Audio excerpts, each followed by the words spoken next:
মাঝে মাঝে আল্লাহ আমাদেরকে দুঃখ কষ্ট দিয়ে পরীক্ষা করতে চান, এগুলো আমাদের জন্য খারাপ নয়। এই দুঃখ কষ্ট বিপদ আমাদের কোমরকে সোজা করে, আমাদের পায়ের মাটিকে শক্ত করে, চিল্লায় বলেন ঠিক কিনা? প্রতিকূল পরিবেশে কিভাবে বাঁচতে হয় এই দুঃখ কষ্ট আমাদেরকে শিখায়। এজন্য মুমিন বান্দার বৈশিষ্ট্য হচ্ছে দুঃখ কষ্ট বেদনা জ্বালা এগুলোতে সে আপসেট হয় না, সে হাল ছেড়ে দেয় না, সে ভরসা রাখে একজনের উপর, চিল্লায় বলতে হবে তিনি কে? কারণ মুমিন জানে রাত্রি যত গভীর হয় অন্ধকার তমানিসা ভেদ করে সুবহে সাদিক হয়। মুমিন জানে গর্ভবতী নারীর পেটের ব্যথা যেই দিন বাড়তে থাকে ওই দিনই নতুন মেহমান আগমনের সময় ঘনাতে থাকে। মুমিন জানে তার জীবনে দুঃখ কষ্ট বিপদ যত বাড়তে থাকে সুখের দিন কাছে আসতে থাকে। এজন্য মুমিনের হারাবার কিছু নেই। ফা ইন্না মাআল উসরি ইউসরা, ইন্না মাআল উসরি ইউসরা। নবী হে, কষ্টের পরেই আছে আনন্দ, দুঃখের পরেই আছে সুখ। আপনি সমস্যায় পড়েছেন, ওই সমস্যার সমাধানও আছে না নাই? এই পৃথিবীতে এমন কোন সমস্যা আছে যেটা সমাধান নাই? কথা বলেন। সমস্যা তৈরি করেছে কে? আবার সমাধানও দিয়েছে কে? Allah doesn't create a lock without its key. আল্লাহ কখনো চাবি না বানাইয়া ওইটার তালা বানায় নাই। কথা কন। তালাও যেহেতু আছে ওই তালার চাবিও বানিয়েছে কে? মা আনজালাল্লাহু দাআন ইল্লা আনজালাল্লাহু লাহু শিফা। আল্লাহ দুনিয়ায় এমন কোন রোগ পাঠায় নাই যেই রোগের ঔষধ বানায় নাই, এমন কোন রোগ নাজিল করে নাই যেই রোগের কোনো চিকিৎসা বানায় নাই, হয়তো সেটা আবিষ্কার হয় নাই। অনেকে ক্যান্সারের কথা বলতে পারেন যে হুজুর ক্যান্সার এমন রোগ, এই ক্যান্সার তার নাই কোনো অ্যান্সার, কিন্তু বিজ্ঞানীরা বলতেছে এটারও অ্যান্সার আবিষ্কৃত হচ্ছে। সুবহানাল্লাহ কইবেন না? কিছু কিছু ক্ষেত্রে হয়েও গিয়েছে। এজন্য দুঃখের পরেই আছে সুখ, কষ্টের পরেই আছে আনন্দ। এই দুনিয়াটাই এরকম, কষ্টের পরই আনন্দ। দেখবেন তারাবির নামাজ 20 রাকাত পড়তে কষ্ট লাগে না? কোমরে ব্যথা, হাঁটুতে ব্যথা, কিন্তু 20টা রাকাত যখন শেষ করে মসজিদ থেকে বের হই একটা আনন্দ আছে না নাই? কষ্ট করে পরীক্ষার জন্য প্রিপারেশন নিলেন আপনি কয়েক মাস, কিন্তু ফলাফল যখন ভালো হয় তখন একটা আনন্দ আছে না নাই? সারাদিন রোজা রাখলেন রমজানে, কি কষ্ট, তৃষ্ণায় গলা ফেটে যায়, কিন্তু ইফতারির সময় যখন রুহাবজা শরবতটা খাই কেমন লাগে? একটা আনন্দ আছে না নাই? এজন্য আল্লাহ বললেন فَإِنَّ مَعَ الْعُسْرِ يُسْرًا إِنَّ مَعَ الْعُسْرِ يُسْرًا। ও নবী, কষ্টের দিন মক্কায় অল্প কিছু দিন, মদিনাতে আনন্দের দিন অপেক্ষা করছে। আমাদের জীবনে যদি দুঃখ কষ্ট আসে, উঠলেন কারা কারা? শেষ করে দিব? দোয়া করে দেই। কি গাইডলাইন দিলেন শুনবেন? কে কে শুনবেন না হাত তোলেন।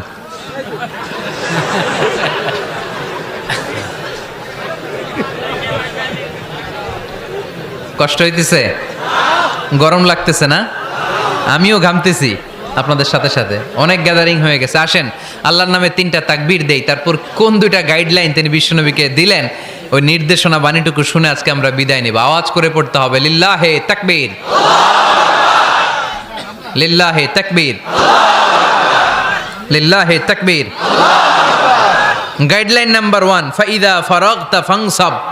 নবী আপনি যখন অবসর হন আপনি ইবাদতে মশগুল হন। ফানসাব ফিল ইবাদা, তাফসীর ইবনে কাসিরে এসেছে আপনি ইবাদতে মশগুল হন যখন আপনি অবসর পান। অবসর আল্লাহর দেয়া বড় নেয়ামত, এটা বিশ্বাস করেন? অবসর কিন্তু নেয়ামত।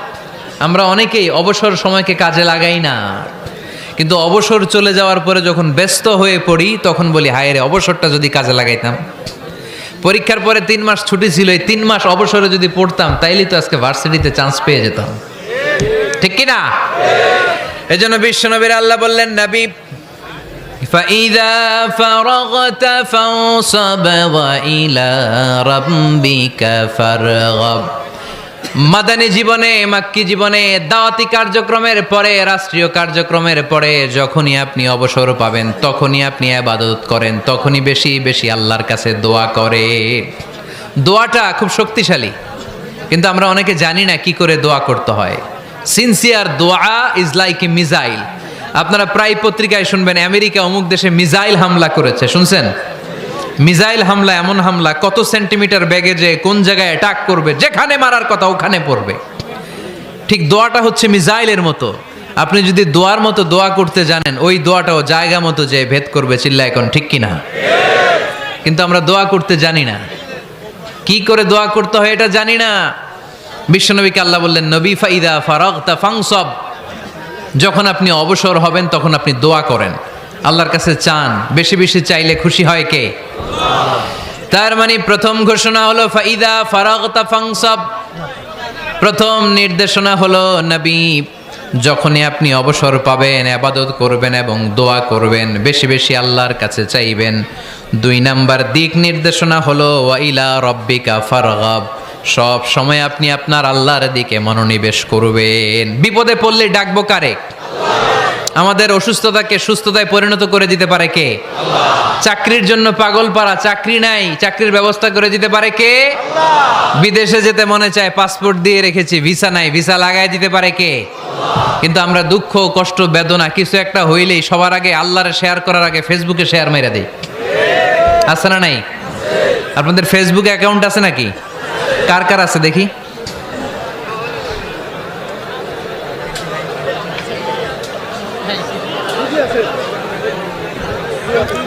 আছে আছে, এটার জন্য আমরা ভালো কাজে লাগাই, ঠিক কিনা?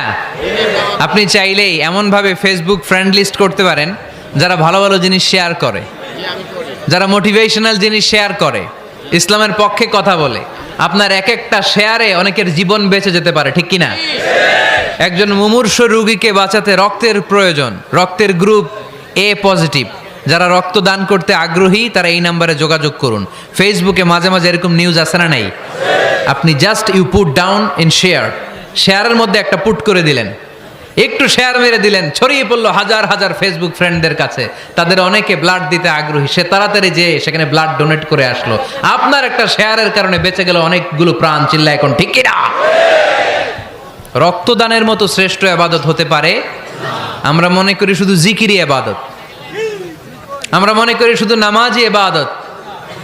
রক্তদান, এক ব্যাগ রক্ত থেকে অনেক মানুষকে বাঁচানো যায়। এর মধ্যে আছে হিমোগ্লোবিন, এর মধ্যে আছে প্লাটিলেট, আছে প্লাজমা। রক্তে একটা উপাদান আছে প্লাজমা, নাম শুনছেন? আগুনে পোড়া রোগীকে বাঁচাতে এই প্লাজমা লাগে। হসপিটালের বার্ন ইউনিটে যেয়ে দেখবেন মানুষ কিভাবে চিল্লায়। নুসরাত নামে একটা মেয়ে মারা গেল না? এক বদমাইশের কবলে পড়ে মারা গেল না? তাকে আগুন জ্বালিয়ে দেওয়া হয়েছিল তার গায়ে, তার প্লাজমাগুলো জ্বলে গিয়েছিল। আগুনে পোড়া রোগীর যে কি কষ্ট, একটু দেখার জন্য হসপিটালের বার্ন ইউনিটে যাবেন, দেখবেন যে কি কষ্টে আছে তারা। এই প্লাজমাগুলোকে অনেক সেন্টিগ্রেড তাপমাত্রা নামিয়ে ঠান্ডা করে দেহে পুশ করা হয়। আপনার এক ব্যাগ রক্ত থেকে প্লাজমা আলাদা করা হবে, প্লেটলেটস আলাদা করা হবে, হিমোগ্লোবিন আলাদা করা হবে, শ্বেতকণিকা, লোহিত কণিকা আলাদা করে অনেকগুলো মানুষ বেঁচে যাবে। এজন্য ফেসবুক থাকাটা দোষের কিছু না, তবে ভালো কাজে আমরা ব্যবহার করব, ঠিক কিনা? আপনার ফেসবুক শেয়ারিং আপনার জান্নাতি বানাতে পারে, আর আপনার ফেসবুক শেয়ারিং আপনার জাহান্নামের লাকড়ি বানাতে পারে, চিল্লায় বলেন ঠিক কিনা? So the decision is yours, সিদ্ধান্ত আপনাকে নিতে হবে আপনি কিভাবে করবেন। যে কোনো বিপদে ওয়াইলা রাব্বিকা ফারগাব, কোনো দিকে মনোনিবেশ না করে কার দিকে মনোনিবেশ করব? যে কোনো বিপদ আপদ ফেসবুকে শেয়ার করার আগে শেয়ার করব কার কাছে? আমাদের যার যা লাগে আল্লাহ সবও যদি দিয়ে দেয়, আল্লাহর ধনভাণ্ডারের 1 ইঞ্চিও কমবে? হাদিসে কুদসিতে আল্লাহ বললেন, লাউ আন্না আউওয়ালাকুম ওয়া আখিরাকুম ওয়া ইনসাকুম ওয়া জিন্নাকুম, পৃথিবীর সব জিন, পৃথিবীর সব মানুষ বিশাল মরুভূমিতে দাঁড়িয়ে যদি আমার কাছে চাইতে শুরু করে, আল্লাহ এটা দাও, ওটা দাও, ওটা দাও, আমি আল্লাহ তোমাদের সব চাহিদাও যদি মিটিয়ে দেই, আমি আল্লাহর ধনভাণ্ডারের 1 ইঞ্চিও কমবে না। এজন্য চাইবো কার কাছে? বিপদে আপদে ভরসা করব কার কাছে? আর অবসরগুলোকে কাজে লাগানোর দরকার আছে না নাই? স্বাবলম্বী হওয়ার চেষ্টা করার দরকার আছে না নাই? ফা ইন্নামা আল উসরি ইউসরা, ইন্নামা আল উসরি ইউসরা। নবী হে, কষ্টের পরেই আছে সুখ, দুঃখের পরেই আছে আনন্দ। সব সময় মানুষের সময় একরকম কাটে না। এজন্য আমরা তাওয়াক্কুল করতে চাই একজনের উপর, তিনি কে? যখন তোমার মন খারাপ হয় তুমি সূরা ইনশিরাহ তেলাওয়াত করো, কেননা সূরা ইনশিরাহর ভেতরে আল্লাহ এমন মোটিভেশনাল কথা রেখে দিয়েছেন, এমন ইন্সপায়ারেশন রেখে দিয়েছেন, আপনি পড়লেই আপনার হৃদয়টা শীতল হয়ে যাবে। এই সূরাটাকে আমরা 3 ভাগে ভাগ করব। এই সূরার প্রথম 4 আয়াতে আল্লাহ তাআলা বিশ্বনবীর প্রতি কি নেয়ামত দিয়েছেন সেটার বর্ণনা করেছেন। প্রথম 4 আয়াতে নেয়ামতের বর্ণনা, তারপরের 2 আয়াতে বিশ্বনবীকে দিয়েছেন সান্ত্বনা, আর শেষ 2 আয়াতে দিয়েছেন দিক নির্দেশনা। খেয়াল করে শুনেন, প্রথম 4 আয়াতে তিনি দিয়েছেন নেয়ামতের বর্ণনা, পরের 2 আয়াতে তিনি দিয়েছেন আমার প্রিয় নবীকে সান্ত্বনা, আর শেষ 2 আয়াতে তিনি বিশ্বনবীকে দিয়েছেন নির্দেশনা। দেখি মনে রাখতে পেরেছেন কিনা? প্রথম 4 আয়াতে নেয়ামতের বর্ণনা, পরের 2 আয়াতে সান্ত্বনা, শেষ 2 আয়াতে দিক নির্দেশনা। তার মানে প্রথম 4 আয়াতে মার্সি অ্যান্ড দ্য বাউন্টিজ, পরের 2 আয়াতে condolence and consolation, and finally শেষ 2 আয়াতে গাইডলাইন। তো আসুন আমরা দেখি কি সান্ত্বনা দিল, কি নিয়ামতের বর্ণনা দিল। আল্লাহ বললেন, আলাম নাশরাহ লাকা সাদরাক, নবী হে, আমি কি আপনার হৃদয়কে উন্মোচিত করে দেইনি? আমি কি আপনার বক্ষদেশকে প্রশস্ত করার মাধ্যমে সত্যকে আপনার সামনে তুলে ধরিনি? বিল ঈমান ও বিনূরিল কোরআন, কোরআনের নূর দিয়ে আর ঈমান দিয়ে আপনার হৃদয়টারে প্রশস্ত করে দিয়েছে কে? ফামাই ইউরিদিল্লাহু আন ইয়াহদিয়াহু ইয়াশরাহ সাদরাহু লিল ইসলাম। যাকে আল্লাহ হেদায়েত দিতে চায়, যাকে আল্লাহ হেদায়েতের পথের পথিক বানাতে চায়, তার জন্য, ইসলামের জন্য তার হৃদয়টাকে আল্লাহ খুলে দেন। বিশ্বনবীর হৃদয়টাও এরকম খুলে গেল। বিশ্বনবী টের পেলেন ইসলাম ছাড়া মানবতার মুক্তির আর কোনো সম্ভাবনা নেই। ইসলাম মানুষের মুক্তি নিশ্চিত করতে পারে। ইসলাম দিয়ে এই ঘুণে ধরা সমাজকে ঠিক করা যাবে। ইসলামকে যদি প্র্যাকটিস করা না যায়, তাহলে এই মজুদদারির যে সমস্যা বাংলাদেশে চলছে, এটাকে বন্ধ করা যাবে না। ইসলাম থেকে প্রেসক্রিপশন না নিলে চাঁদাবাজি বন্ধ হবে না, টেন্ডারবাজি বন্ধ হবে না, শুধু দুদকের অফিস থেকে বসে বসে দুর্নীতি দমন করা যাবে না। এজন্য ইসলাম থেকে প্রেসক্রিপশন নিতে হবে। আল্লাহ তাআলা বললেন, আলাম নাশরাহ লাকা সাদরাক, নবী হে, ইসলামের জন্য আপনার হৃদয়টাকে কি আমি খুলে দেইনি? সত্য কি আপনার সামনে আমি তুলে ধরিনি? আপনাকে আমি আলাম নাজআলকা আহলাল হিম্মা, আপনার কি হিম্মতওয়ালা আমি বানাইনি? ইসলাম যখন আপনার হৃদয়ে ক্লিয়ার, আপনি বিশাল শক্তির সামনে দাঁড়িয়ে হাজার মানুষের সামনে ইসলামের পক্ষে কথা বলবেন, আপনি কাউরে ভয় পাবেন না। চিল্লায় বলেন ঠিক কিনা? এজন্য আল্লাহ বললেন, আলাম নাশরাহ লাকা সাদরাকা ওয়া ওয়াদা'না আনকা বিজরাকাল্লাযী আনকাদা যাহরাক ওয়া রাফা'না লাকা যিকরাক। সুবহানাল্লাহ পড়েন। নবী, আপনার হৃদয়টাকে আমি ইসলামের জন্য প্রশস্ত করে দিয়েছি। আপনি একেবারে সুনিশ্চিতভাবে বুঝতে পেরেছেন, জানতে পেরেছেন যে মানব সমস্যার সমাধান আছে শুধু ইসলামের ভেতরে। কিসের ভেতরে? এজন্য আমাদেরকে ইসলাম মানতে হবে। কি মানতে হবে? ইসলাম মানবো কতক্ষণ দেহে প্রাণ থাকে? ইসলাম মানবো কোনখানে? সবখানে। উত্তর দেন, ইসলাম মানবো কতক্ষণ দেহে প্রাণ থাকে? ইসলাম মানবো কোনখানে? রাজি আছেন নাকি ভাগাভাগি করবেন? কিছু ইসলাম, কিছু মন মতো। মসজিদ, মাহফিল, মাদ্রাসা ইসলাম, আর গোটা দুনিয়াটা মন মতো। এরকম ভাগাভাগি করা যাবে না। খবরদার। ইসলাম মানবতার মুক্তির সোপান। বিশ্বনবী এটা নিশ্চিত হলেন। বিশ্বনবীর হৃদয়টারে উজালা করে দিল কে? আলাম নাশরাহ লাকা সাদরাক, হে নবী, আপনার হৃদয় কি আমি খুলে দেইনি? হৃদয় খুলে দেয়া মানে হৃদয়ের মধ্যে হিম্মত তৈরি করে দেয়া। সাইয়েদনা মূসা আলাইহিস সালাম এই দোয়াটা আল্লাহর কাছে করেছিলেন, রব্বি শরাহলি সাদরি ওয়া ইয়াসসিরলি আমরি, আল্লাহ আমার কাজ সহজ করেন, আমার হৃদয়টারে আপনি খুলে দেন। সাইয়েদনা মূসা আলাইহিস সালাম আল্লাহর কাছে চেয়েছেন আল্লাহ যেন হৃদয় খুলে দেয়, কিন্তু আমার নবী চাওয়ার আগেই আমার নবীর হৃদয়টারে খুলে দিয়েছে কে? আল্লাহ।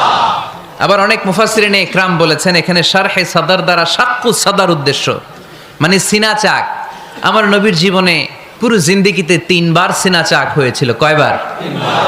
সিনা চাক মানে বক্ষ বিদীরণ করা, ইংরেজিতে বলে ওপেন হার্ট সার্জারি। কি বলে? আপনাদের এই এলাকায় কারো হয় নাই? শুনছেন না এটা? ওপেন হার্ট সার্জারি, গলা থেকে নাভি পর্যন্ত একেবারে কেটে ফেলে। বিশ্বনবীকে এবার 3 বার এভাবে ওপেন হার্ট সার্জারি করা হয়েছে। একবার যখন বিষ্ণু ঈসা ইসলাম বনু সাদ গোত্রে ছিল তখন, দ্বিতীয়বার যখন কোরআন নাজিল হবে তার আগ দিয়ে তখন, 3 নম্বরে বিষ্ণু ঈসা ইসলামকে যখন ঊর্ধ্ব জগতের অনেক দামি দামি জিনিস দেখানো হবে ওই মেরাজ রজনীর সময়টাতে, তখন কোন সুবহানাল্লাহ। বিষ্ণু বললেন, আমি উম্মে হানির ঘরে শুয়েছিলাম, আমাকে ছাদ 2 ভাগ করে ছাদের উপর দিয়ে নিয়ে হাতিমে কাবাতে শুইয়ে দেয়া হলো, গলা থেকে নাভি পর্যন্ত ছিঁড়ে ফেলা হলো, আমার হৃদয়টাকে বের করে জমজমের পানি দিয়ে ক্লিন করা হলো, আমার হৃদয়ে জ্ঞান, আমার হৃদয়ে ঈমান আর প্রজ্ঞা দিয়ে পরিপূর্ণ করা হলো। অনেক মুফাসসিরিন ইকরাম বলেছেন, আলাম নাশরাহ লাকা সাদরাক মানে হচ্ছে, হে নবী আমি কি আপনার বক্ষ বিদীর্ণ করি নাই? কেউ কেউ বলেছেন এটা দ্বারা উদ্দেশ্য হচ্ছে বিশ্বনবীর বক্ষ বিদীর্ণ করার মধ্য দিয়ে বিশ্বনবীকে আল্লাহ তাআলা ব্রড মাইন্ডেড বানিয়েছেন। সুবহানাল্লাহ পড়েন। বিশ্বনবী কি ন্যারো মাইন্ডেড ছিলেন? কি ছিলেন? জোরে বলেন, আরো জোরে। ব্রড মাইন্ডেড, উদার, আকাশের মতো বিশাল, সাগরের মতো বিশাল, পাহাড়ের মতো সুউচ্চ ছিল বিশ্বনবীর হৃদয়, ঠিক কিনা? শুধু মুমিনদের জন্যই বিশ্বনবীর হৃদয়ে মায়া ছিল না, কাফেরদের জন্য মায়া ছিল। সুবহানাল্লাহ পড়েন। রাহমাতাল লিল আলামিন, আমার নবী কি ছিল? সবাই বলেন, ওমা আরসালনাকা ইল্লা রাহমাতাল লিল আলামিন। I have sent you as a mercy for the entire universe. নবী হে, আমি আপনাকে গোটা বিশ্বের সবার জন্য রহমত করে প্রেরণ করেছি।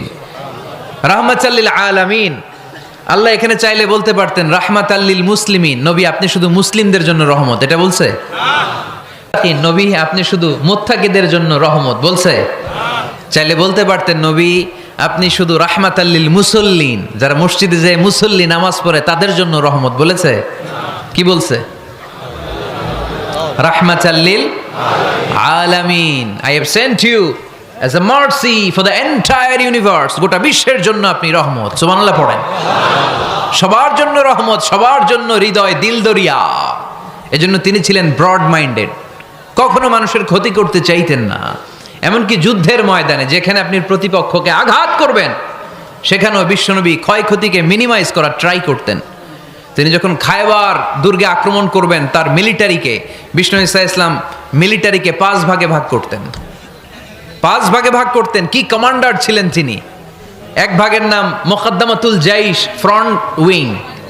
ডান দিকে একটা থাকতো মাইমানা, বায়ে একটা থাকতো মাইসারা, মাঝখানে যে ব্যাটালিয়ন থাকতো এটার নাম কালব, পেছনেরটার নাম খালফ। সুবহানাল্লাহ পড়েন। এজন্য বিশ্বনবী যখন অ্যাটাক করতেন তখন সবাই বলতো যা আল মুহাম্মদ ওয়াল খামিস, মুহাম্মদ তার 5 উইং এর ব্যাটালিয়ন নিয়ে আমাদের উপর আক্রমণ করেছে। যুদ্ধের ময়দানে তিনি ঘোষণা দিতেন, খবরদার, এই যে ইহুদিদের উপর আক্রমণ করবা, যুদ্ধ করবা, কোনো নারীদের গায়ে হাত তোলো না, শিশুর গায়ে হাত তোলো না, বৃদ্ধ বৃদ্ধার গায়ে হাত তোলো না, খ্রিস্টান পাদ্রী বাবা যারা আছে, ফাদার অফ খ্রিস্টিয়ান, পাদ্রীদের গায়ে হাত তোলো না, যুদ্ধ করতে যে গবাদি পশু মেরো না, গাছপালাগুলো ভেঙো না। সুবহানাল্লাহ কইতে মনে চায় না? গেছে যুদ্ধ করতে, গেছে কি, কিন্তু ক্ষয়ক্ষতি মিনিমাইজ করার জন্য কি চেষ্টা করতেন! কি রহমতের নবী! সবাইকে সম্মান করতেন, সবাইকে মানুষ হিসেবে দেখতেন। আমরা ভাগ করে ফেলি, আমরা দেখা মাত্রই যদি দেখি মাথায় টুপি আর দাড়ি, তখনই ভাবা শুরু করি এটা কার মুরিদ? ঠিক সরসিনার মুরিদ, না চরমনায়ের মুরিদ, না আট্রসির মুরিদ, না অমুক জায়গার মুরিদ। অথবা আমরা বলতে শুরু করি কি জামাত করে, না খেলাফত মজলিস করে, না ইসলামী আন্দোলন করে, না তাবলীগ করে। ভাগাভাগি আছে না নাই? কিন্তু আমরা তাকে মানুষ হিসেবে দেখি না। আগে দেখতে হবে মানুষ। আপনার চোখ দিয়ে যা দেখবেন এগুলো মানুষ, এগুলো সবাই মানুষ। বিশ্বনবী মানুষ হিসেবে সবাইকে ট্রিট করতেন। সাহাবাদেরকে নিয়ে বিশ্বনবী বসে আছেন, একটা লাশ নিয়ে যাওয়া হচ্ছে, লাশ দেখে বিশ্বনবী দাঁড়িয়ে গেলেন। সাহাবারা বললেন, ইয়া রাসূলুল্লাহ আপনি দাঁড়ালেন যে? ইন্নাহু ইয়াহুদি, এটা ইহুদির লাশ। ইন্নাহু ইয়াহুদি, এটা তো ইহুদির লাশ, বসেন, দাঁড়ালেন যে? বিশ্বনবী বললেন, আওয়ালাইসাত নাফসান, এটা কি মানুষ না? সুবহানাল্লাহ পড়বেন না? আওয়ালাইসাত নাফসান, হোক না ইহুদি, হোক না খ্রিস্টান, হোক না আস্তিক আর নাস্তিক, এটা কি মানুষ নয়? সে মানুষ। সবার উপরে মানুষ সত্য, তাহার উপরে নাই।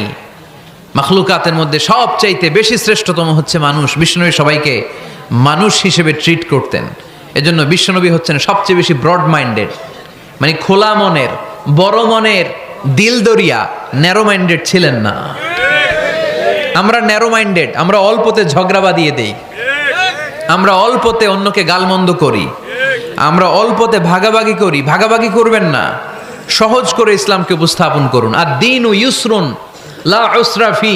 আমার প্রিয় ফরিদপুরের ভাইয়েরা, দিন সহজ, এটার মধ্যে কাঠিন্যতা নাই, আমরা এটারে কঠিন বানাইছি। আমি প্রায় বিভিন্ন মাহফিলে বলি যে আল্লাহ ছাড় দেয় কিন্তু মাওলানা ছাড় দেয় না, আছে না নাই? আল্লাহ ঠিকই ছেড়ে দিয়েছে, মৌলবী ছাড় দেয় না। বিশ্বনবী সাহাবাদেরকে নিয়ে বসা, এক বেদুইন এসে মসজিদের ভিতরে উট ঢুকায় দিছে মসজিদে নববীতে, আর মসজিদের মাঝখানে বসে পেশাব করা শুরু করে দিস। আপনাদের এখানে ফরিদপুরের সবচেয়ে বড় মসজিদ কোনটা, কি নাম? এই কেন্দ্রীয় জামে মসজিদের ভিতরে যদি এক হিন্দু ঢুকে পেশাব শুরু করে কি করবেন?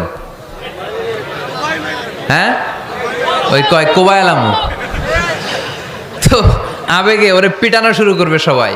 সাহাবারাও তাই শুরু করলেন, মারতে উদ্ধত হলেন। বিশ্বনবী বললেন, এই রাখো রাখো, ওরে পেশাব করতে দাও, পেশাব করতে দাও। এর কারণ কেউ যখন ইউরিন পাস করে, স্টুল পাস করে, তখন এটা তাকে ধীরে সুস্থে করতে দিতে হয়। এজন্য টয়লেটে কেউ ঢুকলে জোরে বাড়ি দিবেন না, চাইলে খবর আছে, কাশি দিবেন, যে একটু কাশি দিবেন এরকম, হ্যাঁ, তো এরকম কাশি দিবেন। অথবা পায়চারি করবেন, যদি পায়চারি করেন তাহলে সে বুঝবে সামওয়ান ইজ ওয়েটিং আউটসাইড, সামনে একজন ওয়েটিং করতেছে বাইরে, আমাকে বেরোতে হবে। কিন্তু আপনি যদি ওরা ডাক দেন, কুদ্দুস রে, কুদ্দুস কইবা আমি নাই, কারণ এটা ভয়ঙ্কর একটা বিষয়। আপনি যখন ইউরিন পাস করছেন খুব স্মুথলি করতে হয়, তখন ডাক দিলে পেশাব আটকায় গেলে আপনার ভয়ঙ্কর রোগ হতে পারে। কি ফিলোসোফার ছিলেন, কি বড় ডাক্তার ছিলেন বিশ্বনবী মুহাম্মদ সাল্লাল্লাহু আলাইহি ওয়াসাল্লাম। বিশ্বনবী বললেন, ওরে ডেকো না, কাজ সারতে দাও। ইচ্ছা মতো বেটা পেশাব করার পরে বিশ্বনবী গেলেন, যে বললেন, তুমি যে পেশাব করেছো তুমি কি জানো এই জায়গাটা কি? বেদুইন বলে, না আমি তো জানি না এই জায়গাটা কি। বিশ্বনবী বললেন, এটা আমাদের ইবাদতগাহ, এটা আমাদের কি? ইবাদতগাহ। এখানে ঢুকে আমরা আমাদের রবরে ডাকি, আল্লাহরে ডাকি, আমরা নামাজ পড়ি, জিকির করি, তাসবিহ পড়ি, এটা আমাদের ইবাদতগাহ। কাজটা করা তোমার মোটেও ঠিক হয়নি। লোকটা অবাক হয়ে গেল, ঘটনা কি? তাদের ইবাদতগাতে আমি পেশাব করেছি আর আমাকে জামাই আদর, আর আমাকে এত সুন্দর করে বলে যে এটা ইবাদতগাহ। আমাদের ইবাদতগাহের ভিতরে যদি কেউ এরকম করতো, ওরে তো একেবারে সাইজ করে ফেলতাম। সে অবাক হয়ে গেল, সে জিজ্ঞেস করলো, হু আর ইউ, কে আপনি? বিশ্বনবী বললেন, আনা মুহাম্মদ সাল্লাল্লাহু আলাইহি ওয়াসাল্লাম, আমি শান্তির ধর্ম ইসলামের প্রেরণার বাণীবাহক। আমি লা ইলাহা ইল্লাল্লাহ মুহাম্মাদুর রাসূলুল্লাহ এই বাণী দিয়ে গোটা বিশ্বে বিপ্লব তৈরি করতে এসেছি। বেদুইন বলল, আমাকেও আপনার বিপ্লবে শরীক করে নেন। ইসলাম মারামারি কাটাকাটিতে আসে নাই। আপনার ব্রড মাইন্ডেড অ্যাটিটিউড দেখে হিন্দু ভাইরা কালিমা পড়ে মুসলমান হয়ে যাবে। এজন্য আল্লাহ বললেন, আলাম নাশরাহ লাকা সাদরাকা ওয়া ওয়াদা'না আনকা বিজরাক আল্লাযী আনকাদা যাহরাক ওয়া রাফা'না লাকা যিকরাক। সুবহানাল্লাহ পড়েন। আলাম নাশরাহ লাকা সাদরাক, নবী হে, আমি কি আপনারে ব্রড মাইন্ডেড বানিয়ে দেই নাই? এটা আপনার জীবনে বড় নেয়ামত। আপনি সংকীর্ণ মনা না, আপনি ছোট মনের মানুষ নয়, আপনি বিশাল হৃদয়ের মানুষ। ইসলামের জন্য আপনার হৃদয়টারে আমি নবী খুলে দিয়েছি। এ হলো বিশ্বনবীর উপর প্রথম নেয়ামত। 2 নম্বরে আল্লাহ বললেন, ওয়া ওয়াদা'না আনকা বিজরাকাল্লাযী আনকাদা যাহরাক, নবী হে, আমি আপনার পিঠ থেকে বিশাল বোঝাটা নামিয়ে দিয়েছি। সুবহানাল্লাহ পড়েন। কি নামিয়ে দিয়েছি? বোঝা। উত্তর করতে হবে, রেসপন্স। এটা তাফসির মাহফিল, এটা হচ্ছে ক্লাসের মতো, যে কথা বলে শিক্ষক আর আমরা সবাই ছাত্র, ঠিক কি না? বোঝা নামিয়েছি নবী। কি নামিয়েছি? তাফসিরে 2টা এসেছে। ভিজরুন মানে বোঝা, ভিজরুল যাম পাপের বোঝা, আর একটা হচ্ছে ভিজরুল গাম চিন্তার বোঝা। বিশ্বনবীর কোনো পাপ নাই, বিশ্বনবীর সব কিছুকে মাফ করে দিয়েছে কে? আল্লাহ। লিয়াগফির লাকাল্লাহু মা তাকদ্দামা মিন যামবিকা মা তাআখার। নবী আপনার আগেরও গুনাহ নাই, আপনার পরেরও গুনাহ নাই। আপনি নবী মাসুম, আপনার গুনাহ নাই, আপনি নিষ্পাপ। নবীদের গুনাহ হয় না। আহলুস সুন্নাহ ওয়াল জামাআতের আকীদা হচ্ছে নবীরা মাসুম, নবীদের জীবনে কোনো গুনাহ হয় না। চিৎকার করে বলেন ঠিক কি না? ও নবী, ওয়াদানা আনকা বিজরাক, আপনার এই বোঝা আমি নামিয়ে দিয়েছি। বিশ্বনবী ভাবতেন 40 বছর বয়সে আমি নবী হলাম, তার আগে যা করলাম আল্লাহ এটা কি করবে? আল্লাহ বলে, নবী আপনার আগের গুনাহ, পরের গুনাহ, গুনাহ বলতে কিছুই নাই, সবই মাফ, সব মাফ। তারপরেও আমার নবী বলতেন, আল্লাহে লা আস্তাগফিরুল্লাহ ওয়া আতুবু ফিল ইয়াউম আকসার মিন 70 মাররা। আমি এমন নবী যার কোনো গুনাহই নাই, আগের গুনাহও নাই, পরের গুনাহও নাই, তারপরেও আমি নবী প্রতিদিন 70 বারেরও বেশি তওবা আর ইস্তেগফার পড়ি। আমাদের জন্য শিক্ষা। তাহলে আল্লাহ বললেন ওয়াদানা আনকা বিজরাক, পাপের বোঝা আমি নামিয়ে দিলাম। বিশ্বনবীর কোনো পাপ নাই, পাপ মুক্ত। তাফসিরে 2 নম্বরে এসেছে বিজরুল গম, চিন্তার বোঝা। বিশ্বনবী সব সময় আমাদেরকে নিয়ে চিন্তা করতেন। কাকে নিয়ে চিন্তা? কথা বলেন। আমাদেরও চিন্তা আছে না নাই? কিসের চিন্তা? হ্যাঁ, টাকার চিন্তা। ফরিদপুরের ভাইদের টাকার চিন্তা। আর কিসের চিন্তা আপনাদের? হ্যাঁ, উম্মতের চিন্তা। মাশাআল্লাহ, এই ভাই উম্মতকে নিয়ে ভাবে। আপনাদের আর কার কি নিয়ে চিন্তা বলেন? পেটের চিন্তা। এদিকে পাওয়া গেছে পেটের চিন্তা, এদিকে বউয়ের চিন্তা, কবরের চিন্তা। আর কিসের চিন্তা? আখিরাতের চিন্তা। তো আমাদেরও চিন্তা আছে, বিশ্বনবীরও চিন্তা ছিল। 2 চিন্তা কি এক? বিশ্বনবীর কাঁধে তো পুরা উম্মার জিম্মাদারি। কিয়ামত পর্যন্ত যারা পৃথিবীতে আসবে সবার জন্য বিশ্বনবী কাঁদতেন। এই আওয়াজ করে কে? এদিকে কি হয়েছে? ওরে বসায় দেন। বিশ্বনবীর গোটা উম্মা নিয়ে চিন্তা। সব নবীকে আল্লাহ তাআলা একটা করে দোয়া দিয়েছিলেন আর বলেছিলেন, নবী একটা স্পেশাল দোয়া করার সুযোগ তোমাদেরকে দিলাম, ওই দোয়া করলেই কবুল হয়ে যাবে। কিন্তু সুযোগ পাবা জীবনে কয়বার? সবাই বলেন কয়বার? সব নবী কয়টা করে পাইছে? সব নবী তাদের দোয়াগুলো দুনিয়াতেই করে ফেলেছে। বিশ্বনবী বলেন, লিকুল্লি নবিয়্যিন দাওয়া মুস্তাজাবা। এই দুনিয়াতে সব নবীদের একটা করে মুস্তাজাবুদ দাওয়া আছে। আল্লাহ বলেছে, ও নবী একটা করে স্পেশাল দোয়া করার সুযোগ পাবা, দোয়াটা করা মাত্রই কবুল করে নেব।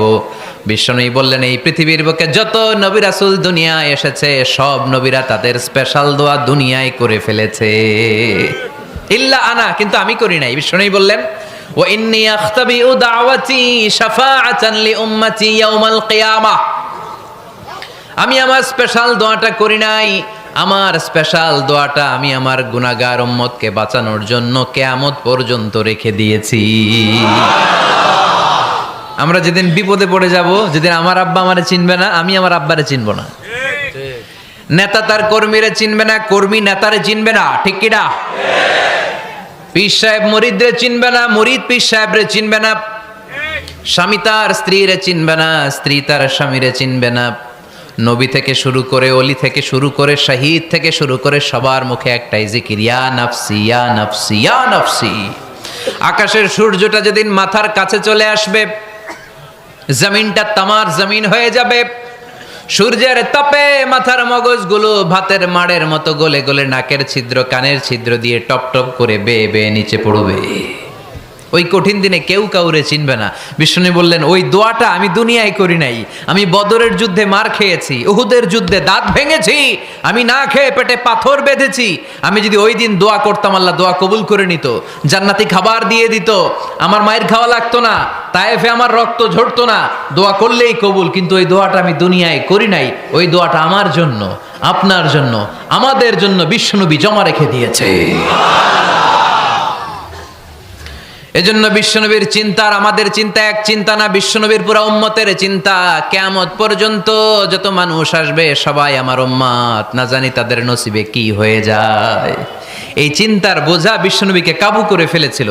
আল্লাহ বললেন, নবী নো টেনশন, কোনো টেনশন নাই। আপনার এই চিন্তার বোঝাকে আপনার পিঠ থেকে আমি আল্লাহ নিজ দায়িত্বে সরিয়ে নিলাম। এজন্য আল্লাহ বললেন, আলাম নাশরাহ লাকা সাদরাকা ওয়া ওয়াদানা আনকা বিজরাক আল্লাযী আনকাদা যাহরাক। যেই চিন্তার বোঝা আপনাকে কষ্ট দেয়, যেই চিন্তার বোঝা আপনারে পেরেশান করে তোলে, আপনার পিঠ থেকে ওই চিন্তার বোঝা নবী আমি সরিয়ে নিলাম। কি দিয়ে সরিয়ে নিল? কোরআনের আলো দিয়ে। আওয়াজ করে বলতে হবে, কি দিয়ে? বিশ্বনবী মক্কায় দেখতেন মূর্তির পূজা হয়, আল্লাহর ঘরের ভিতরে 360টা মূর্তির পূজা। বিশ্বনবী দেখতে পেলেন দুর্বলের উপরে সবলের অত্যাচার। বিশ্বনবী দেখতে পেলেন নারীদেরকে অত্যাচার করা হয়। কন্যা সন্তান হলে বাবা তার মেয়েটাকে নিয়ে জঙ্গলের ভেতরে ঢুকে কিংবা মরুভূমির ভেতরে যে জীবিত দাফন করে দেয়। ওয়াইদাল মাউউদাতু সুইলাত ওয়াদুল বানাত। বিশ্বনবী এগুলো দেখতেন চারপাশে, দেখে এই পথহারা জাতিকে কিভাবে উদ্ধার করবেন, কি দিয়ে উদ্ধার করা যায়, এই টেনশনে বিশ্বনবীর পিঠ বাঁকা হয়ে গিয়েছিল। উপমা, বাঁকা হয়ে গিয়েছিল। বিশ্বনবী সব সময় পেরেশান থাকতেন। আল্লাহ বললেন, নবী টেনশনের দরকার নাই, হেরা গুহায় এমন একটা নূরের আলো দিয়ে আমি আপনারে আলোকিত করব, যার মাধ্যমে সব পেরেশানি দূর হয়ে যাবে। ألم نشرح لك صدرك ووضعنا عنك وزرك الذي أنقض ظهرك। আপনাকে পেরেশান বানিয়ে দেয় এরকম সব চিন্তার বোঝা আমি আল্লাহ সরিয়ে নিলাম। সুবহানাল্লাহ। দুইটা নেয়ামত শুনলাম, এবার 3 নম্বরের নেয়ামত আল্লাহ বললেন ওয়ারাফা'না লাকা যিকরাক। এটা মুখস্থ করতে হবে আজকে, আমার সাথে সাথে পড়েন, ওয়ারাফা'না লাকা যিকরাক। সবাই বলেন নাই, পড়েন, ওয়ারাফা'না লাকা যিকরাক, ওয়ারাফা'না লাকা যিকরাক। নবী হে, আপনার সম্মানকে আমি আকাশচুম্বী করেছি। I have dignified your status high and high, the highest peak. আপনার মর্যাদা উঠাতে উঠাতে আকাশ বাতাস ছাপিয়ে সাতাকাশ কাঁপিয়ে আরশের উপরে নিয়ে গিয়েছি। আপনার মর্যাদা আমার পরপরই, স্রষ্টার পরে পুরো সৃষ্টিকুলের উপরে বিশ্বনবীর মর্যাদা আছে না নাই? এজন্য আল্লাহ বললেন ওয়ারাফা'না লাকা যিকরাক। ও নবী, আপনার মর্যাদা সম্মান আমি আকাশচুম্বী করেছি।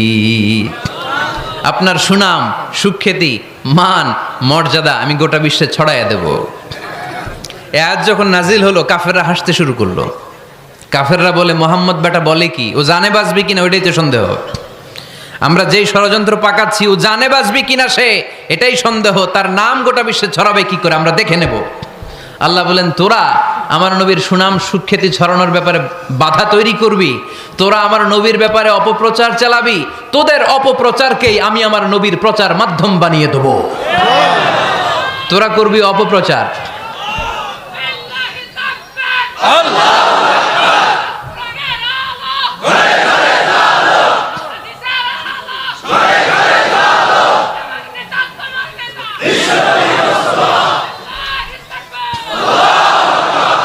তোদের অপপ্রচারকে আমি আমার নবীর জন্য প্রচার মাধ্যম বানিয়ে দেব।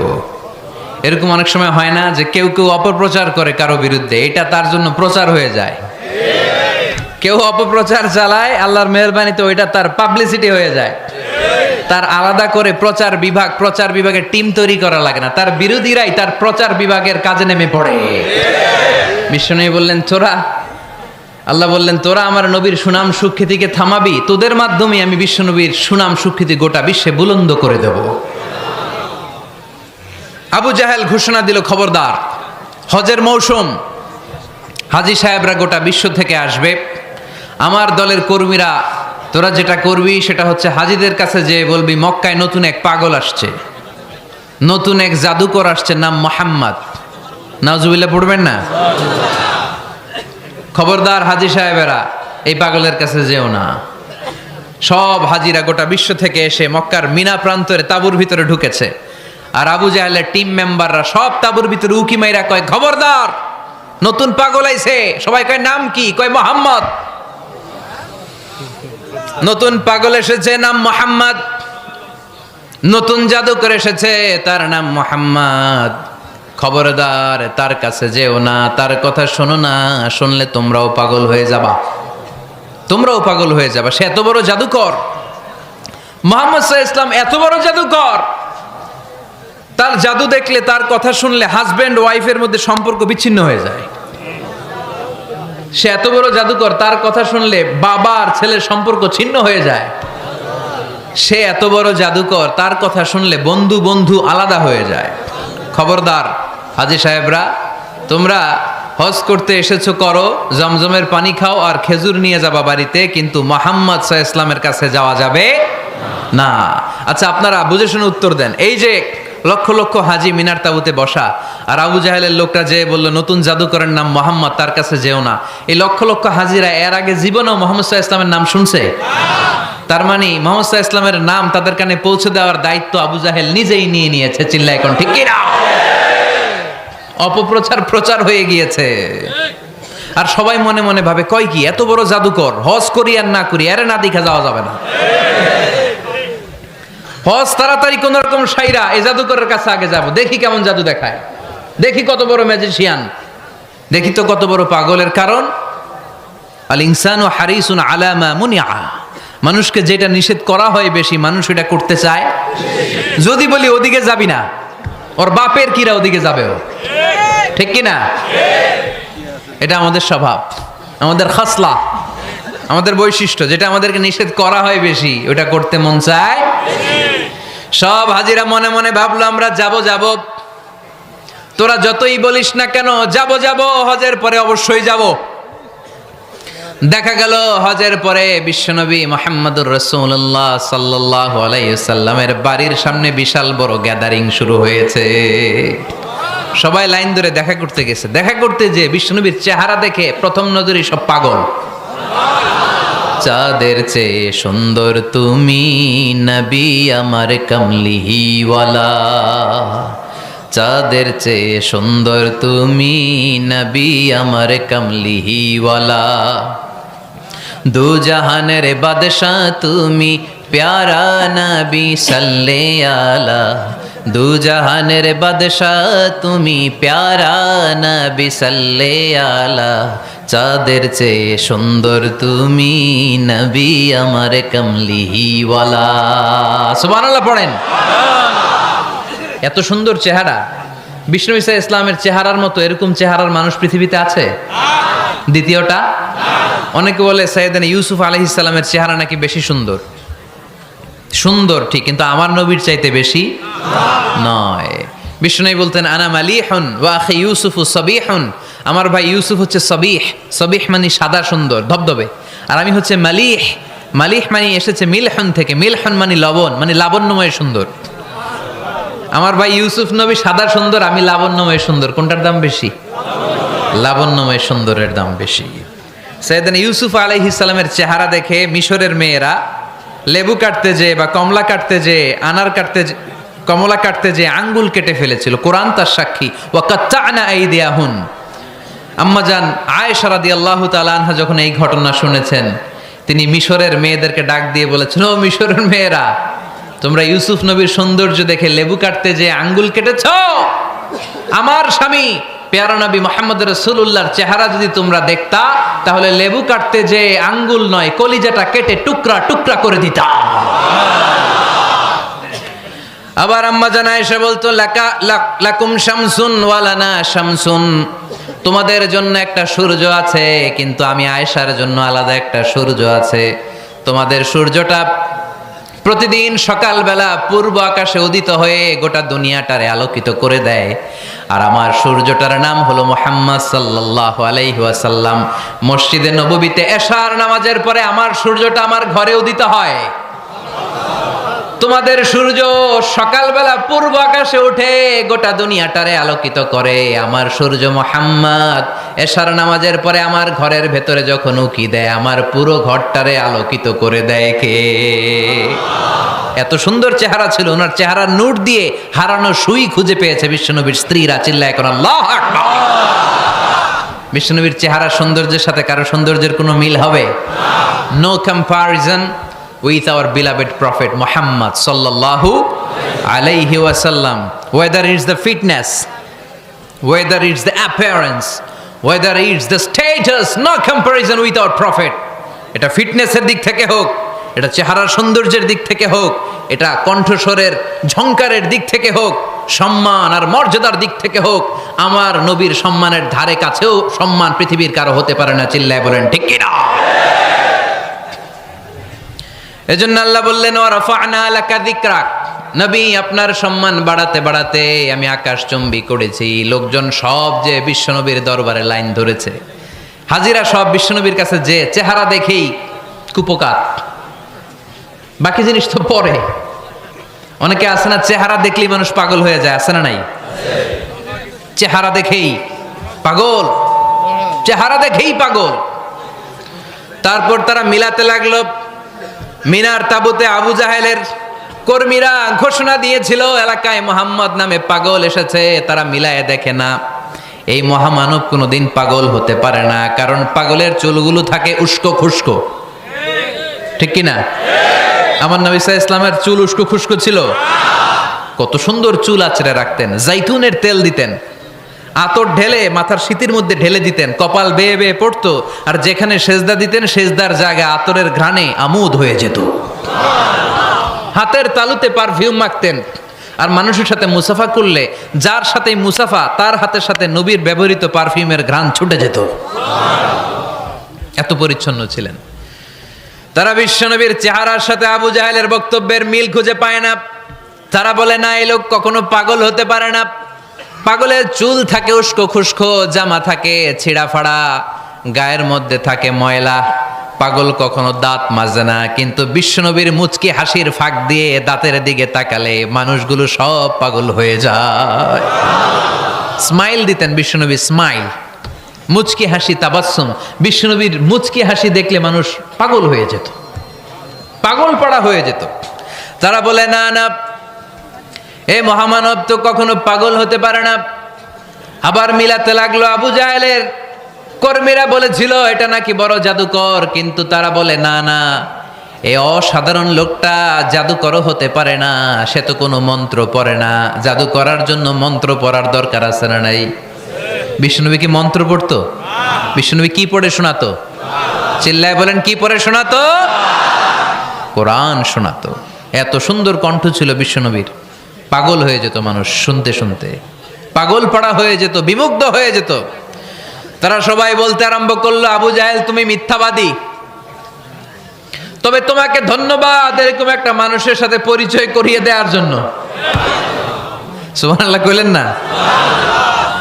আমরা মেনে নিতে পারলাম না সে পাগল নয়, জাদুকর নয়, সে হলো এই জামানার পায়গাম্বার। আমরা পড়ে নিলাম লা ইলাহা ইল্লাল্লাহু মুহাম্মাদুর রাসূলুল্লাহ সাল্লাল্লাহু আলাইহি ওয়াসাল্লাম। ওয়া রাফা'না লাকা যিকরাক, নবী হে এইভাবে আমি আপনার সম্মানকে বাড়িয়েছি।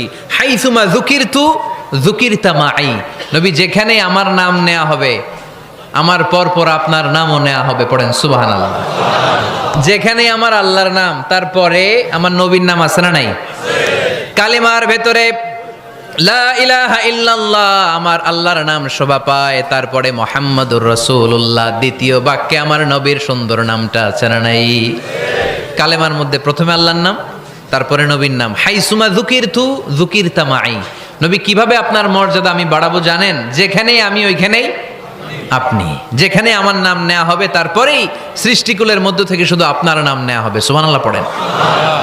আপনার উম্মতেরা গোটা বিশ্বে সালাত আদায়ের জন্য আজান দিবে, আজানের প্রথম 4 বাক্যে আমি আল্লাহর বড়ত্ব আল্লাহু আকবার, তারপরের 2 বাক্যে আমি ছাড়া কোনো ইলাহা নাই এটার সাক্ষ্য দেয়া হবে, তারপরের 2 বাক্যে সবাই সাক্ষ্য দিতে বাধ্য আপনি ছাড়া দুনিয়ায় আর কোনো শেষ রাসূল নাই।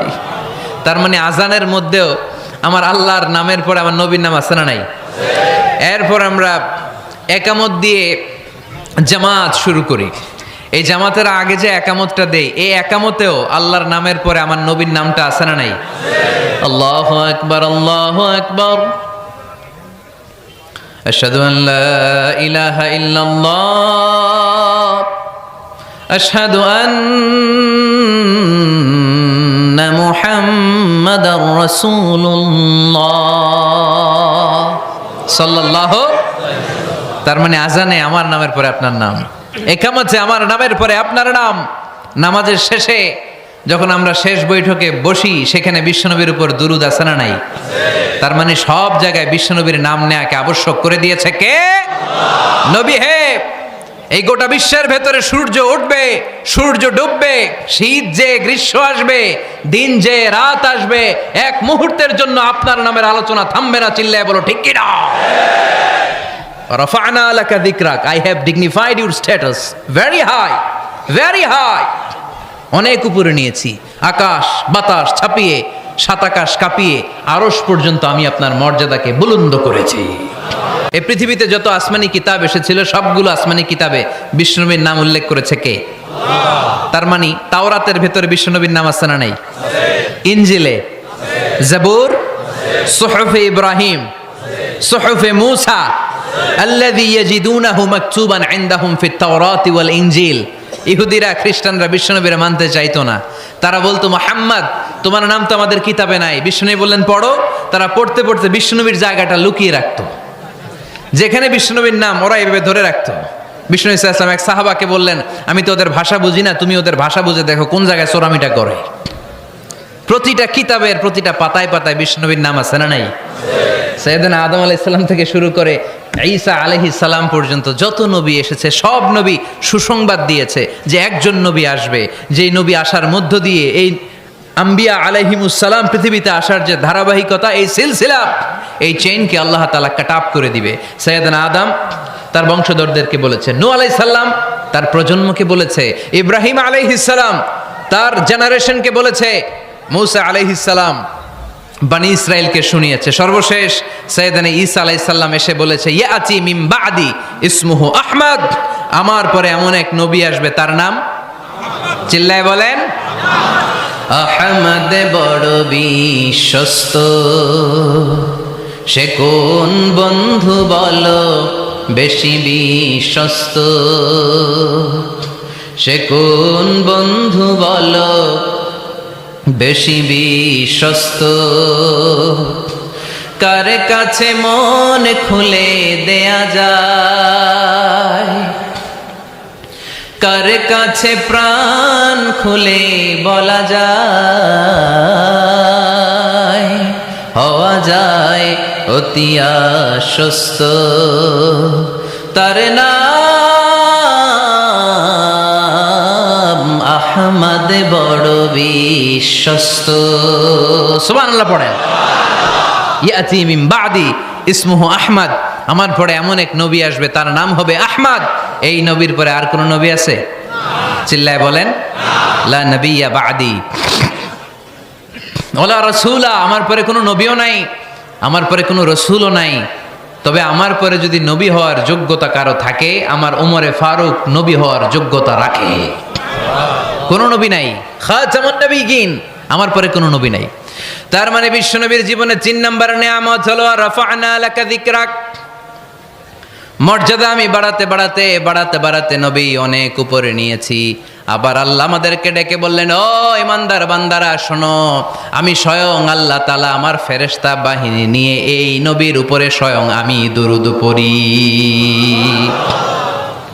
ইন্নাল্লাহা ওয়া মালাইকাতাহু ইউসাল্লুনা আলান নবী ইয়া আইয়ুহাল্লাযীনা আমানু সাল্লু আলাইহি ওয়া সাল্লিমু তাসলিমা। পড়েন, আল্লাহুম্মা সাল্লি আলা মুহাম্মদ ওয়া আলা আলি মুহাম্মদ কামা সাল্লাইতা আলা ইব্রাহিম وعلى آل إبراهيم إنك حميد مجيد اللهم بارك على محمد وعلى آل محمد كما باركت على إبراهيم وعلى آل إبراهيم إنك حميد مجيد চিৎকার করে পড়েন সুবহানাল্লাহ। এমন নবী যে নবীর উপর আল্লাহ নিজেই দুরূদ পড়ে, ফেরেশতারা পড়ে, এজন্য আমাদেরও পড়ার দরকার আছে না নাই? আবার আল্লাহ বললেন, নবী আপনি এমন নবী যেই নবীকে আমি হাউজে কাউসার দিয়েছি, লক্ষ লক্ষ নবীদের কাউরে কিয়ামতের দিন আমি হাউজে কাউসারের মালিক বানাবো না, শুধুমাত্র কেবলমাত্র একমাত্র আপনি ছাড়া। ইন্না আ'তাইনাকাল কাউসার ফাসাল্লি লিরাব্বিকা ওয়ানহার ইন্না শানিআকা হুয়াল আবতার। সুবহানাল্লাহ পড়েন। এই হাউজে কাউসারের পানি খেতে চান? পান করতে চান? বিশ্বনবী না দিলে খাইতে পারবো আমরা? হাউজে কাউসার পান করতে চান কারা? হাত তুলে দেখান।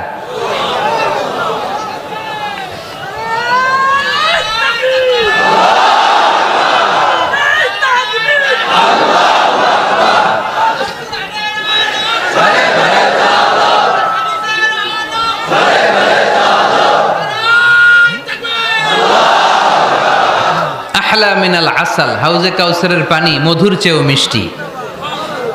আবরাদু মিনাস সালজ, বরফের চাইতেও ঠান্ডা। আবিয়াদু মিনাল লাবান, দুধের চাইতেও সাদা। মান শারিবা মিনহা শারবাতান লাম ইয়াজমা আবাদা, এক ঢোক হাউজে কাউসারের পানি যে খাবে চিরকালের জন্য তার গলার তৃষ্ণা মিটে যাবে। ওই হাউজে কাউসার বিশ্বনবীকে দিয়ে বিশ্বনবীর মর্যাদা বাড়িয়েছে কে? আবার আল্লাহ বললেন, নবী, পৃথিবীর অনেক নবীকে আমি নৈতিক বিজয় দান করেছি, কিন্তু সবাইকে আমি রাজনৈতিক বিজয় দান করি নাই। আপনাকে আমি এমন নবী করে দুনিয়ার বুকে পাঠিয়েছি, আপনাকে আমি নৈতিক বিজয় দান করেছি, পাশাপাশি রাজনৈতিক বিজয়ও দান করেছি। সুবহানাল্লাহ পড়েন। বিশ্বনবী একাধারে যেমনি মসজিদে নববীর ইমাম ছিলেন, পাশাপাশি মদিনার রাষ্ট্রের প্রেসিডেন্ট ছিলেন, ঠিক কিনা? তার মানে ইমাম বা নেতা এমন হওয়া দরকার যে নামাজও পড়াতে পারে, আবার সমাজও শাসন করতে পারে, ঠিক কিনা? এমন নেতার দরকার আছে না নাই? এজন্য বিশ্বনবী বললেন, রাব্বি আদখিলনি মুদখালা সিদকিন ওয়া আখরিজনি মুখরাজা সিদকিন ওয়াজআলনি মিন লাদুনকা সুলতানান নাসীরা। ও আল্লাহ, আপনি আমারে সত্যতার সাথে মক্কায় রাখেন, বের করলেও সত্যতার সাথে বের করেন, আর আপনি আমাকে বিজয়ী শক্তি দান করেন। বিজয়ী শক্তি, রাজনৈতিক শক্তি বিশ্বনবী আল্লাহ তাআলার কাছ থেকে দোয়া করে চেয়ে নিয়েছেন। চিল্লায় বলেন ঠিক কিনা? রাজনৈতিক শক্তির দরকার আছে না নাই? দরকার আছে? তা আস্তে করে বললেন কেন? রাজনৈতিক শক্তি থাকার দরকার আছে না নাই? দেখেন, বাংলাদেশ সৃষ্টি হয়েছে কত সালে বলেন? কত সাল? বাংলাদেশের বার্থডে কবে? 1971-এ। এই 71 সালের পর থেকে আমাদের বাংলাদেশে সুদ আছে না নাই? কিন্তু সুদের বিরুদ্ধে ওয়াজ আছে না নাই? আলেম ওলামারা আজীবন সুদের বিরুদ্ধে ওয়াজ করছে। আমরা ওয়াজ আগে করতাম, এখন করতেছি, সামনেও করব, মাগার সুদ মরবে না। এর কারণ যেটা আইন করে প্রণয়ন করা হয় ওইটা ওয়াজ করে মারা যায় না, ওইটারে আইন করে নষ্ট করতে হয়। চিল্লায় বলেন ঠিক কিনা? আমি সারা জীবন সুদের বিরুদ্ধে ওয়াজ করলে সুদ যাবে না, কিন্তু দেশনেত্রী মাননীয় প্রধানমন্ত্রী যদি কালকে ঘোষণা দেয় বাংলাদেশের কোনো ব্যাংকে ব্যাংকিং ফিনান্সিয়াল ট্রানজ্যাকশনে কোনো সুদ চলবে না, তার পরের দিন থেকে বাংলাদেশে কোনো সুদ থাকবে না। চিল্লায় বলেন ঠিক কিনা? এজন্য সাইয়েদনা ওমর ফারুক বলতেন, ইন্নাল্লাহা লা ইয়াযাউ বিল কুরআন মা ইয়াযাউ বিস সুলতান। আল্লাহ মাঝে মাঝে ক্ষমতার মাধ্যমে এমন কিছু করে যেটা আল্লাহ কোরআনের মাধ্যমেও করে না। চিল্লায় বলেন ঠিক কিনা? কালকে যদি ঘোষণা হয়ে যায় 5 ওয়াক্ত নামাজ যদি না পড়া হয় 5 বেত। কয় বেত? চেয়ারম্যান না পড়লে চেয়ারম্যানের পিছনে 5 বেত, এমপি না পড়লে এমপির পিছনে 5 বেত। কথা বলেন? মাননীয় প্রধানমন্ত্রী যদি এটা ঘোষণা দিয়ে দেয় যে কালকে থেকে নামাজ না পড়লে 5 বেত, এটা সবার জন্য এই আইন। একটা বেনামাজি খুঁজে পাওয়া যাবে? সব কই দৌড়াবে? মসজিদে। অজু থাকলেও দৌড়, না থাকলেও দৌড়। কারণ মায়ের উপরে কোনো ওষুধ আছে? কথা বলেন? কারণ মায়েরে ভিটামিন আছে, মায়েরে কি আছে? এজন্য ইন্নাল্লাহা লা ইয়াযাউ বিল কুরআন মা ইয়াযাউ বিস সুলতান। মাঝে মাঝে আল্লাহ ক্ষমতা দিয়ে এমন কিছু করে যেটা মাঝে মাঝে আল্লাহ কোরআন দিয়েও করে না। এজন্য অনেক নবীকে নৈতিক বিজয় দান করলো, বিশ্ব নবীকে শুধু নৈতিক বিজয় নয়, পাশাপাশি রাজনৈতিক বিজয়ও দান করেছে কে? তিনটা নিয়ামতের ঘোষণা দিয়ে আল্লাহ বললেন, আলাম নাশরাহ লাকা সাদরাকা ওয়া ওয়াদা'না আনকা বিজরাক আল্লাযী আনকাযা যাহরাক ওয়া রাফা'না লাকা যিকরাক। পড়েন সুবহানাল্লাহ। নবী হে, আপনার মর্যাদা আমি অনেক বাড়িয়েছি। আপনার কথা শুধু মুসলমানেরাই বলে না, হিন্দুরাও বলে। আছে না নাই? গতকাল এক হিন্দু ভাই আমার হাতে হাত রেখে শাহাদা বাক্য পাঠ করে গাজীপুরে মুসলমান হয়ে গেছে। বিশ্বনবীর কথাগুলো যখন তারা শোনে, তারা নিজেদেরকে ধরে রাখতে পারে না। আপনারা মহাত্মা গান্ধীর নাম শুনেছেন? তিনি ভারতের অবিসংবাদিত নেতা। বিশ্বনবীর ব্যাপারে কমেন্ট করেছেন যে এরকম নেতা পৃথিবীতে আর দ্বিতীয়টা কখনো হবে না। মহাত্মা গান্ধী কি মুসলমান না হিন্দু? গোটা বিশ্বের খ্রিস্টানরা বিশ্বনবীকে নিয়ে এখন মাতোয়ারা। মাইকেল এইচ হার্ট খ্রিস্টান, একটা বই লিখে গোটা বিশ্ব কাঁপিয়েছেন, দি 100 ranking of the most influential people and person in the world. পৃথিবী কাঁপানো 100 জন মনীষীর জীবনী নিয়ে একটা বই তিনি করেছেন। এই 100 জন মনীষীর জীবনীর মধ্যে যাকে নাম্বার 1 তিনি করেছেন, তিনি হচ্ছেন আমার নবী, আপনার নবী, পেয়ারা নবী, বিশ্বনবী মুহাম্মদুর রাসূলুল্লাহ সাল্লাল্লাহু আলাইহি ওয়াসাল্লামের। মাইকেল এইচ হার্ট কি মুসলমান? সে একজন খ্রিস্টান। তার মানে ওয়ারাফা'না লাকা যিকরাক, বিশ্বনবীর সম্মান শুধু আমাদের মুখ দিয়ে প্রচারিত হয় না, ইহুদি, খ্রিস্টান, বৌদ্ধদের মাধ্যমেও বিশ্বনবীর সম্মানকে বাড়িয়ে দিচ্ছে কে? I have studied him, the wonderful man, in my opinion, far from being antichrist, and he must be called the savior of humanity. খ্রিস্টানরা বলছে আমরা এই মুহাম্মাদের জীবনী গবেষণা করে পড়েছি, তাকে খ্রিস্টান বিরোধী বলা তো দূরের কথা, তাকে মানবতার ত্রাণকর্তা বলতে হবে। তিনি গোটা বিশ্বের জন্য সুপারম্যান হয়ে পৃথিবীতে এসেছে। As a father, as a teacher, as a lawgiver, as a lawmaker, Muhammad is the superman of the world. স্বামী হিসেবে, পিতা হিসেবে, নেতা হিসেবে, নবী হিসেবে মুহাম্মদ ইসলাম সাধারণ কোনো মানুষ নয়, তিনি গোটা বিশ্বের জন্য সুপারম্যান হয়ে পৃথিবীতে আগমন করেছে। ওয়ারাফা'না লাকা যিকরাক, নবী দুশ্চিন্তা করবেন না, টেনশন করবেন না, আমি আপনার সম্মানকে বাড়িয়ে দেব। এই 3টা নেয়ামতের বর্ণনা সূরা ইনশিরাহের ভিতরে বর্ণনা করলেন কে? এরপরে রাব্বুল আলামিন বিশ্বনবীকে নেয়ামতের বর্ণনার ঘটনা শুনিয়ে বিশ্বনবীকে সান্ত্বনা বাণী শোনাচ্ছেন আর পড়ছেন, ফা ইন্না মাআল উসরি ইউসরান, ইন্না মাআল উসরি ইউসরা। নবী গো, নিশ্চয়ই কষ্টের পরে আছে আনন্দ, দুঃখের পরেই আছে সুখ। কোন সুবহানাল্লাহ। কষ্টের পরে আনন্দ, দুঃখের পরে। The struggle isn't permanent in our life. দুঃখ কষ্ট এটা আমাদের জীবনে পার্মানেন্ট না, এটা সাময়িক। আচ্ছা আওয়াজ করে উত্তর দেন তো, 1 বছরে কয়দিন আপনাদের ফরিদপুরে? কয়দিন? 365 দিন। গত 365 দিনে না খেয়েছিলেন কয়দিন? 20 দিন, 30 দিন। তার মানে অল্প কিছুদিন না খেয়েছিলাম, সারা বছরই খেয়েছিলাম, ঠিক কিনা? আচ্ছা, তো 365 দিনে অসুস্থ ছিলেন কয়দিন? 4-5 দিন, কিংবা 20 দিন, কিংবা 1 মাস, কিংবা 56 দিন, কিংবা 65 দিন। তার মানে বাকি 300 দিন আরামে ছিলাম কি ছিলাম না? তার মানে আমাদের জীবনে দুঃখ বেশি না আনন্দ বেশি?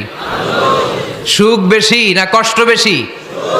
এজন্য আল্লাহ বললেন, খবরদার, মুমিন কখনো হেরে যায় না, মুমিনের হারাবার কিছু নাই। মুমিনের জীবনে যদি আনন্দ আসে, মুমিন শুকরিয়া করে, শুকরিয়া করলে সওয়াব আছে না নাই? আর মুমিনের জীবনে যদি দুঃখ আসে, মুমিন সবর করে, ধৈর্য ধরে, ধৈর্যেও সওয়াব আছে না নাই? তাহলে আমাদের সব দিক দিয়েই তো লাভ। আনন্দের দিনগুলাতে শুকরিয়া করব, আর দুঃখের দিনগুলাতে ধৈর্য ধরবো, দুইটার মধ্যে সওয়াব আছে না নাই? এজন্য বিশ্বনবী বললেন, আজাবান লি আমরিল মুমিন, মুমিনের বিষয়টা খুবই আশ্চর্যের। ফাইন আসাবাতহু সাররাউন শাকারা, মুমিন যদি আনন্দে থাকে সে শুকরিয়া করে, শুকরিয়া করলে লাভ আছে না নাই? ওয়াইন আসাবাতহু দাররাউন সাবারা, আর দুঃখে পড়লে সে সবর করে, ধৈর্য ধরে, ধৈর্য ধরলে সওয়াব আছে না নাই?